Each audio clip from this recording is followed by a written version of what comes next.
a question here now from Steve. Quite a long one here, Steve, as well.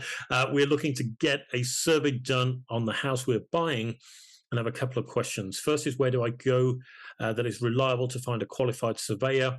What should I look for when choosing a surveyor? Is there anywhere that shows past customer experiences and even reviews for surveyors that are not fabricated? The house we're buying is a 1920s semi-detached 3-bed. There's what looks like a damp patch in one of the bedrooms, which looks like the seller has tried to cover it up. What type of surveys are available? And of those, which do you think we should have given the age of the property? And what are the typical costs for different types of surveys? I read somewhere that some surveyors don't even enter a property with some of the survey types. How long would the survey last for? If we end up not progressing with the property, can we sell the survey back to the owner, given we will need to get a survey done on another property? Wow. Okay, Steve, thank you for those questions. Great that you're in the market and you're going out to find a property, and very sensible to be looking to get an expert looking at this for you as a surveyor who can go in there and check it all out and make sure that it's all okay. All right. So I want to, first of all, start with where to go to find the right surveyor for you. There's a couple of sites I'm going to give you to have a look. First of all would be the RICS, okay? Now, they have a subdomain called RICS Firms. That's Romeo Indigo Charlie Sierra Foxtrot Indigo Romeo Michael Sierra.com, ricsfirms.com, and that will allow you to find a surveyor that is locally registered with the RICS, and that can go to the property and have a look for you. The other site to consider is localsurveyorsdirect.com. That's localsurveyors, plural, direct.com. Both of those sites I've used myself personally when we were looking for surveyors on different projects, and it's well worth going to them to get some different quotes from people and talk to them about the type of property that you're looking to buy. Okay, now just looking to make sure we answer all of these questions. Now, what should you look for when choosing a surveyor? That's a very good question. If I was in your shoes, what I'd be looking to do, Steve, is I'd go and pick up the phone and speak to some of these surveyors, because one of the things that might not be communicated so well is that the website that they're using, either their own personal website or a third-party website like the two I've just given you, may not be representative of the surveyor's experience, okay? So there's a lot of really, really good surveyors out there. I remember back from my estate agency days, there was one building surveyor in our area, and he was so phenomenal, so good. He went and did a survey on one property, and it came back literally this thick. It was, incredible in-depth work, and he was so passionate about property.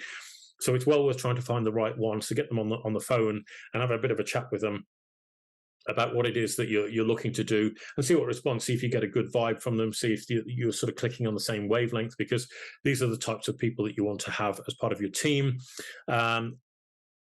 In terms of the property that you're looking to buy, you've asked what different survey types are available. Well, there's a number of different types, and I'll just run through those quickly. First of all, there's the basic valuation, which just looks at what is called the RICS Red Book, or it gives you a firm indication of what the property value is. Okay, now that differs from what an estate agent thinks a property is worth. So estate agents will look at the market value of the property, okay, and what they think they can achieve on the open market.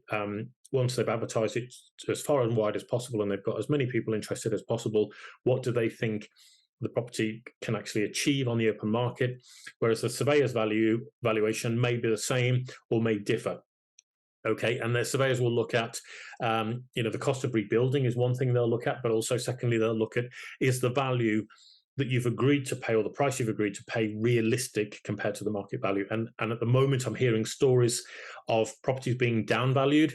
So estate agents have, quite rightly sought to get the best price they can for their clients. And then the surveyors have come along and said, do you know what? Market's a bit uncertain right now. We're going to peg that value back a little bit. And so sometimes there can be a disparity between those two figures, and it's up to you how you bridge that gap. So that's the valuation. Then you have the home buyers report, which is an RICS formatted report. It's fairly standard for most properties, I would say, up to sort of 80 to 100 years of age.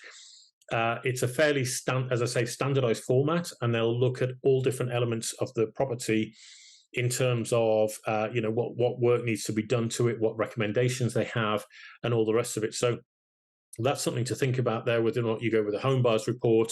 And if you Google home buyers report, I'm sure there's a template out there that you can have a quick look at.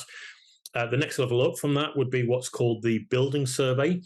Okay, and a building survey is a lot more sort of in-depth than a home buyers report. And that's when you get one of these big, thick reports sometimes land on your doorstep and you think, oh my God, this property's falling down, what's wrong with it? And it usually isn't that. But what the surveyor's done is taken a very, very sort of in-depth walkthrough of the property, and they've noted every kind of problem or potential issue with that property. Now, the difference in terms of the home buyers and the building survey is that somebody doing a home buyers report may be at the property for, say, 60 to 90 minutes, whereas a building surveyor could spend 8 hours at the property, depending upon the size and condition and all the issues that need to be reported on. Okay.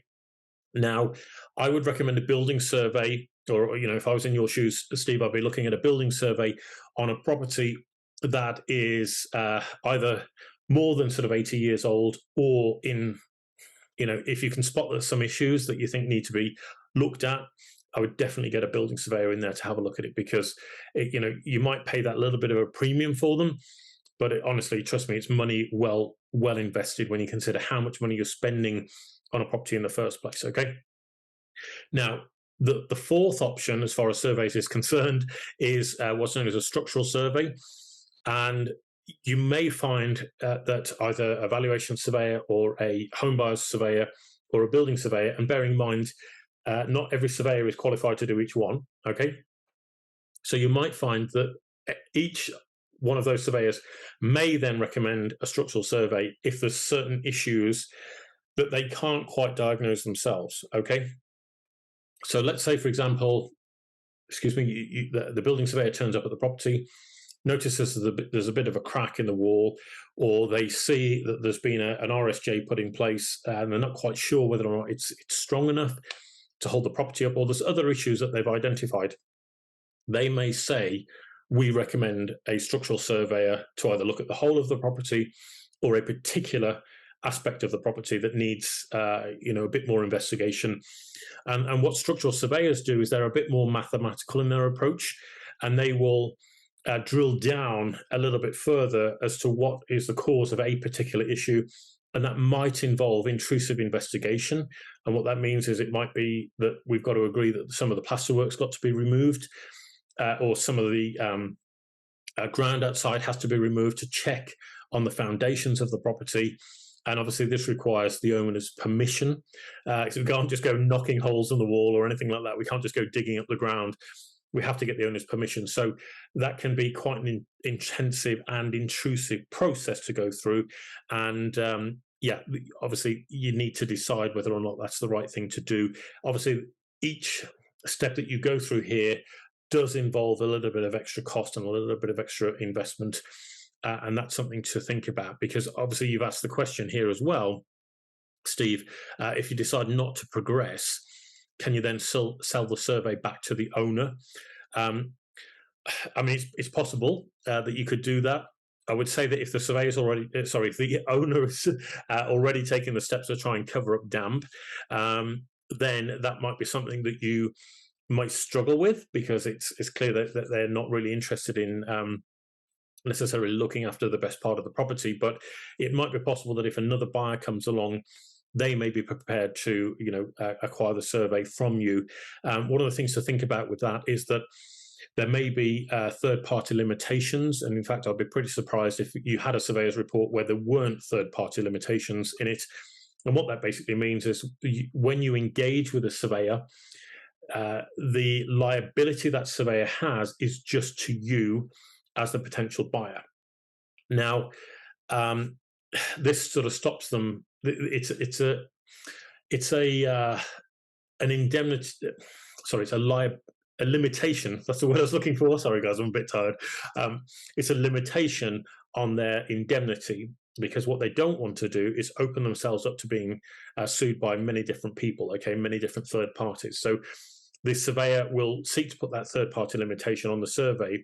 and therefore, if you do decide to sell it onto to another buyer, they may not be able to have recourse against the original surveyor if it later transpires that there's a problem with the property. Okay. So that's something to think about. And I think there was another question here that you asked, Steve, about how long would the survey last for. What you have to bear in mind is that when the surveyor does the inspection and the report, it's really a snapshot in time of the condition of the property at that moment. Okay, that doesn't mean to say that, you know, a week later, a day later, a month later, that there's not then issues that arise in the property that the surveyor either couldn't reasonably foresee, or that happened after the surveyor's, you know, been to see the property.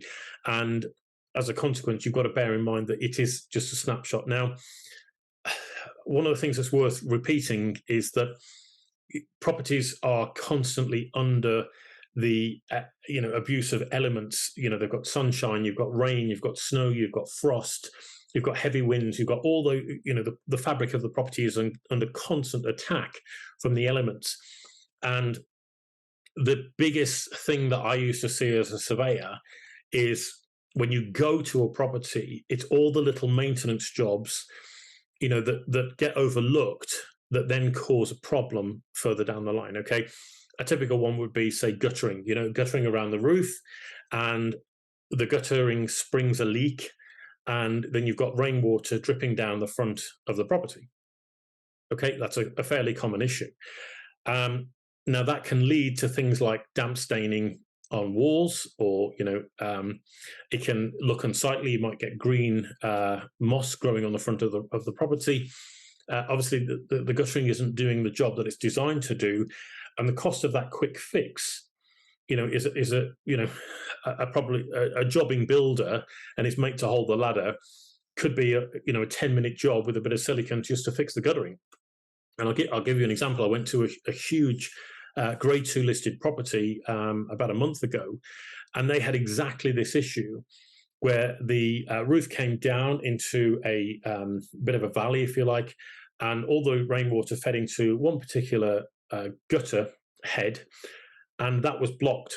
Okay, so somebody needs to go up there with a bucket, clean all the muck out, all the leaves, all the plants that were growing in there, and all the rest of it, so that the water could flow freely through the mouth of the guttering and down the downpipe.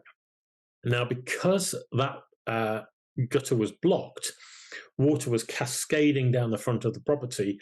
It had penetrated into the side of the house, and I would estimate it's probably caused at least £10,000 worth of damage.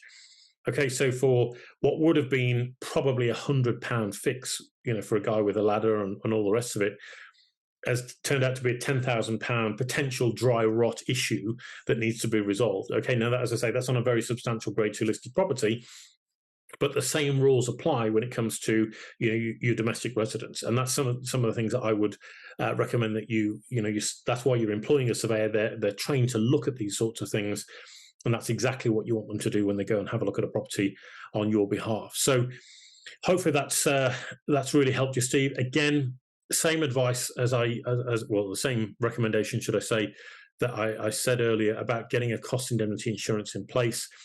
If you're going to be spending money out on these different types of surveys and legal costs, and you're not sure whether or not the deal's going to go ahead, which is the uncertainty, unfortunately, with the English and Welsh systems, then I would definitely look at putting your cost indemnity insurance policy in place. Reach out to me if you need any help with that. I'll be happy to guide you on that. Happy to help you as much as I can. And hopefully that gives you the answers that you're looking for, Steve. But if not, let me know. Thank you so much for joining me.